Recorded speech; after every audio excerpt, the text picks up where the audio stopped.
Welcome to Toffee TV. It is the match preview. Chelsea versus Everton, Stamford Bridge. 2 o'clock kickoff? Another 2 o'clock kickoff for Everton this weekend. Another tough game. Yeah. But it's listen, from Everton's point of view, it's 25 years and 3 months since we won at Stamford Bridge, a 1-0 win by Paul Rideout's goal from an Anderslin Park cross. Joe Royal's second game. And but since then there's been not too many opportunities to win. One major one. We've had near misses, haven't we? We had of them. A few late goals to deny us. But it'd be interesting because I think Chelsea are such a strange side. Yeah. Some games they look really good and look really like they're in control, and others they look quite shaky. And I suppose that comes down to the fact of how their team is made up now. A lot of young players, growing with Frank Lampard's style, and obviously we know ourselves. Young players go in and out of form, and what they've done is they've tried to obviously put some of the more senior players in there, Kante, Willian, Giroud, Aspilicueta at the back, just to not fill the gaps, but you know what I mean. They're the backbone of the side, and the kids just fill it out, and the kids are growing and they're getting better and better. We've seen that, but I do think there is a chance for us to go down there and get something out of this game, because I don't think they're brilliant. I think they're a good side with good individuals, but I don't think they're brilliant. And obviously we beat them at Goodison, and I think we can get something out of this game. Yeah, they're a little bit of a Jekyll and Hyde side. Is that some weeks they look like they're ready to kick on, and then they'll go and lose a game you don't expect them to, or don't perform the way, they were in good form the other week, and then they lost at Tottenham and lost at home to United in games that I would have expected them to do better in. But then recently they've beaten Tottenham. Obviously Spurs again in the league. But then drew. And then with Bournemouth. Then they just beat Liverpool in the FA Cup. So they're a side that they've got obviously outstanding individuals on the day. If you got players like Ross Barkley, who we know, scored a good goal against Liverpool, and we know that he can be that threat when he runs with the ball. He was for us, but he's up and down. Tammy Abraham has been, started the season like a house on fire, but Giroud's come in late to give them that focal point. Willian, although they lost Willian through injury against Liverpool, so it looks like he's going to be out. He's going to miss the game now. Yeah. I've got a couple of injury, but he's actually ahead of the Everton game. But they've still got classy players, Jorginho and people like that. So it's going to be a very, very, very tough game. But you're right, it's a game that I think the way Everton are playing, and with the 2 lads we've got up front, we're into that, I feel anyway.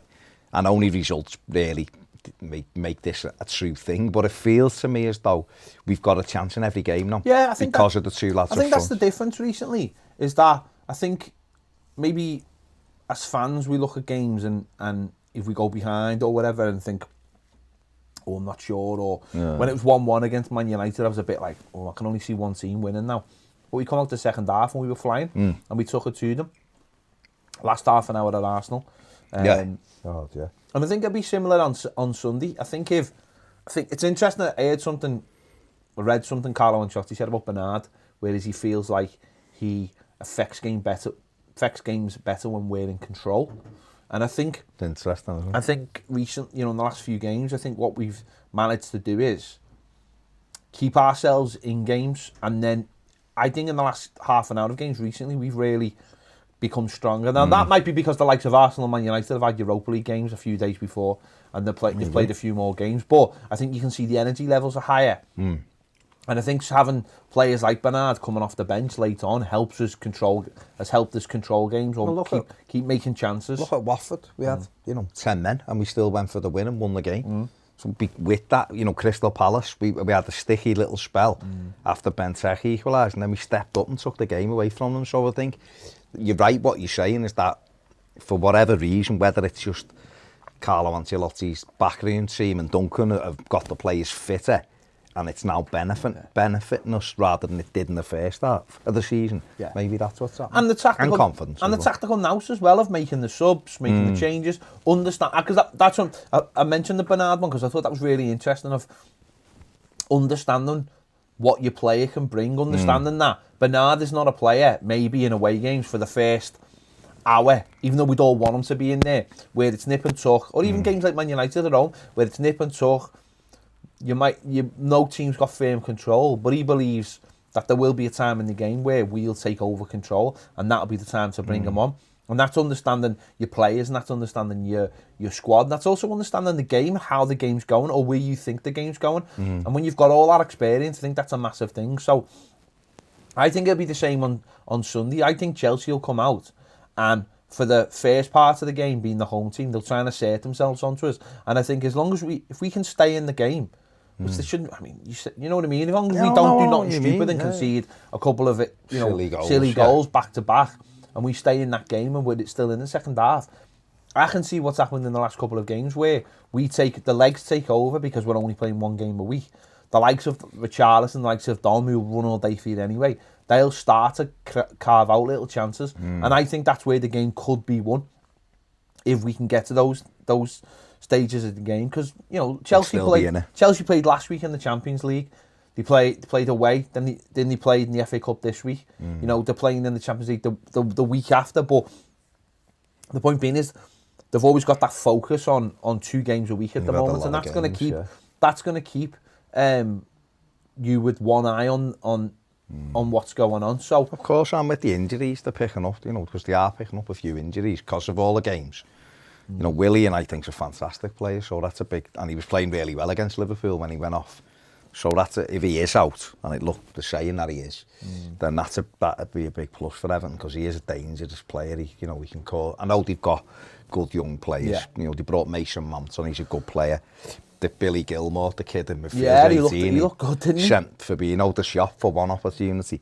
He looks like a good lad, he's only 18. So Lampard's doing that brilliantly, really, and in some respects, for Chelsea, the worry would be, not for this game, but going forward, when they're able to just spend all the money again, because they're creating a good, vibrant team, and if that's then undone, they've signed Ziyech, haven't they, for the summer, so as long as they don't go ridiculous, if they just do 2 or 3, I think Lampard is putting them on I think they might just do that 1 or 2, and they've obviously got to always be mindful of FFP and things like that as well. I think that midfield area is going to be the most important place again. When we played them at home, obviously Duncan came in, we went to 4-4-2, we played 2 up front, and really that was the blueprint that helped kickstart our season and get us to where we are now. On that day, the centre midfield were really important and played really well. It was Gylfi and Snydland, wasn't it? Well, we missed midfield out, didn't we? Yeah. Really. We went a bit longer, and Calvert-Lewin roughed them up. That's what I'm saying. We got stuck in. We worked hard. It's changed slightly. There's not that same mentality in terms of Carlo wants the football and midfield to be a little bit better, let's just say. But I can imagine it being again Gomez in there this weekend, of course, and then again Tom Davies being in there. I could say just being that player, if he can get round the pitch, he might decide he wants Fabian Delph in there just to protection. But then you look at Tom Davies, and can he get round the pitch a little bit better? He's got to make that decision. He'll know it from a football standpoint. Would you consider playing Delph on the left? No, I would never. Okay. Ever. Well then, but would you rather play on the left, Sigurdsson, Delph, or Iwobi? Well, I'd play Iwobi. I would never play Sigurdsson. Ever. See, but he obviously likes Sigurdsson. I know he does, but I'm just saying, you're asking me, but I would never play. Likes Sigurdsson. Sigurdsson, for me, would be best coming off the bench with 25 minutes to go, because the game then has slowed down enough to be at his level. But he obviously feels then he's like... got that technique that can get you something. He obviously feels like Sigurdsson's offers something. Got something to offer out there. Like you are getting the last of him by being out there and coming inside. Maybe, I'd personally play Iwobi. But then again, I'd be looking at Walcott this week and thinking, didn't do anything. I know he'd been injured, but he'd done nothing against Man City. No, he didn't, but with an extra week, and he is an outball, isn't he? And he is, listen, it means... Sidibe's going to be playing right back because Coleman's out. I know. So what I was thinking with the Delph thing is because it enables you to almost switch to a 4-3-3. It's an extra body in midfield, and Delph can mop up with being the left foot if Davis is trying to push on. But we know he likes the two banks of four because it's harder to play through. He said that himself. But he probably will go with more than less, maybe be the same team. What started bar Coleman. If Luca Dean's fit, we don't know. Leighton Baines had an excellent game at the weekend. So, but again, that right hand side is an issue as well because there's no Coleman, so Sidibe is 100% playing at right back. So then you've got to make that decision. It's away from home. Are you gonna be completely attacking, which that will be? I mean, you're gonna have a word with Sidibe and ask him to just. Well, they've got Marco Alonso, who got 2 last week. Should have got a hat-trick at Bournemouth. And he's coming into a little bit of form, scored in the last home game against Spurs, a cracking goal. Was a real threat, and he is a real threat. Yeah. But Sidibe is quick and he's physically big as well, so he could cope with that. But Alonso is a good player when he's on it. So we will have to be mindful of that on that left, not on that side. My issue with Walcott is he just jogs back. I know. It's not in him. No, not his nature. So, that's what I'm saying. And he's not like Richarlison when Richarlison played there. Richarlison would work back, and we don't want him doing that. We want him closer to the goal. But what I mean is, when Richarlison was on that right-hand side, we knew what we were getting in terms of working back. And I think that's why Everton, for me, was so strong at the end of last season, because him and Coleman were playing really well, because they were helping each other out. This season, he hasn't been there. He's been up front, and Walcott's been hit and miss, hasn't he? Yeah. You know, he had a good spell after he'd had the head injury thing. He came back and almost forgot what Theo Walcott was and reinvented himself, and then he's dropped off again lately, and that is a key area for me. But the problem is, it's in front. Without him, it's either Alex Iwobi playing not on his favourite side, or it's Bernard, who you've just said, the manager. We're not going to be in control of this game, certainly not at the start. So then Bernard doesn't play there.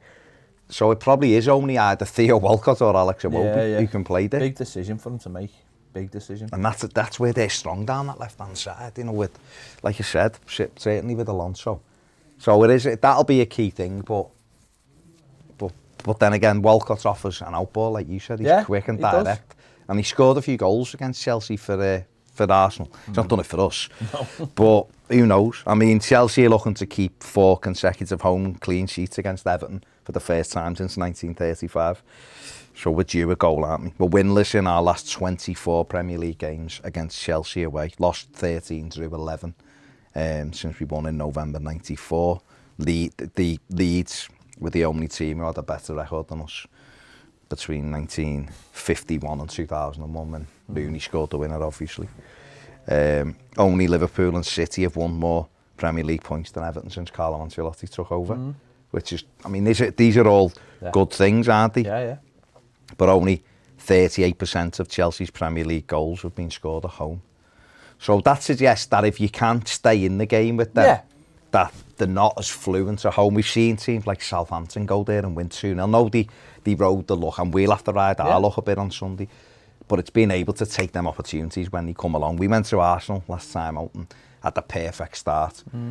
First 10, 15 minutes we were on top. You know, we looked a threat, and then Arsenal got a couple of goals, and then you're right, in that game, certainly the last half an hour, it was one-way traffic, but we didn't take our chances, and that's what we have to do if we're to end a run like this. Yeah, that's it, isn't it? We're gonna have to take. That's how you beat these teams. You've got to take your chances.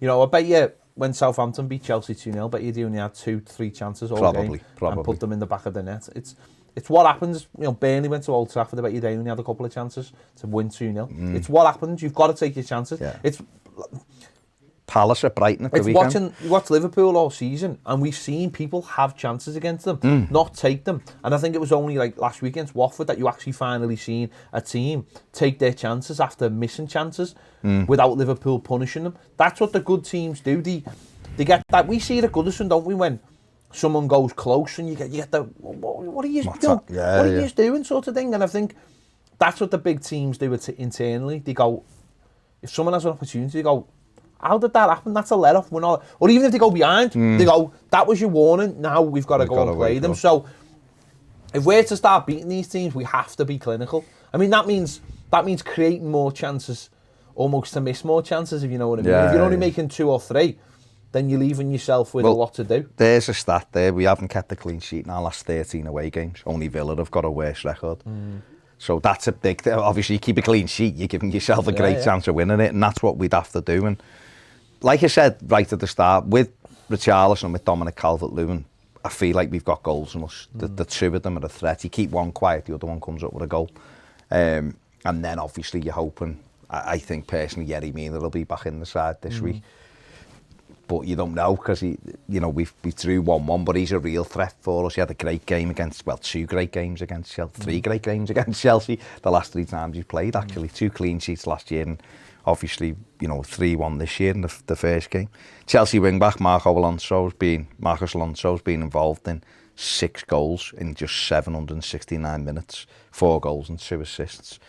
So that it's things like, it's those kind of things against, that we're going to have to look out for. He's an obvious threat. Yeah. So, like you said before, the right-hand side, you've got to think about. Yeah, they are like us, though. They're better going forward than they are at defending. Yeah. They are. I watched them last week, second half against Bournemouth, and, they really did create some chances against Bournemouth. They had a lot of the ball. Conceded 2 goals in 4 minutes, yeah, 2 stupid goals, just got round the back of them. And it was a goal. So, I think it's there to be taken, and it's a big game. Obviously, we're in this run of games where we've got to just pick up more punch. We've got to get a couple of wins along the way if we're serious about getting into Europe. Otherwise, it's going to be otherwise we're just going to have a few games, maybe pick up a few points, and then you're relying on those last 5 or 6 games then to get yourself in there. And we might have already missed the opportunity.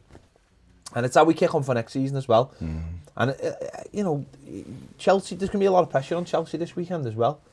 We missed a big opportunity last week. In the last 2 weeks. Certainly at Arsenal, to end the silly run and get a big win away from home against one of the top 6. We've only beaten Man United in God knows how many games, 48 games or something against the top 6 teams away from home. United's the only one we've beat. And United at home, we were robbed early at the end of that by VAR. We should have won that one. So this represents a chance to blow one of those stupid records out the way. It'll be a tough game, but teams go away and win games. Yeah. It happens. You see it all the time. It happens every week. Watford have just beat Liverpool 3-0. No one I know it was at home. But no one expected it. And if you look at it like that and look at team, Norwich came to Goodison, no one gave them a prayer. And they beat us 2-0 just out the blue, and that was similar that day. Everton had a lot of shots. They didn't, but they took the chances when they come along, and that's what we've got to try and do. Try and get a clean sheet. But it's something I've been saying recently a lot. If we can't win it, don't lose it. Definitely. Because these are not that far away from us, and try to take something out the game. But tell you what, if we win the game, we are right in the mix then. Because then it's another big game out the way. We've got Liverpool to come at home now, but we are right in the mix. And what it would do confidence-wise, I think, for everybody would really see us kick on. Yeah, and it says to people then, it says to the people at the club, says to the fans, we can go to these teams and win, get the 3 points when we need to. Be a tough game, but it will be a tough game. Yeah, there you go. Let us know your thoughts in the comments. Do you think this could be the year we break that Stamford Bridge hoodoo? Let us know your thoughts in the comments. Don't forget to give this video a like, subscribe if you haven't already, and if you want more great videos, join us over on Patreon. The link is in the description, as is the link to buy this wonderful Toffee TV hoodie. So get over there. El Foro Giori, do we? See you later.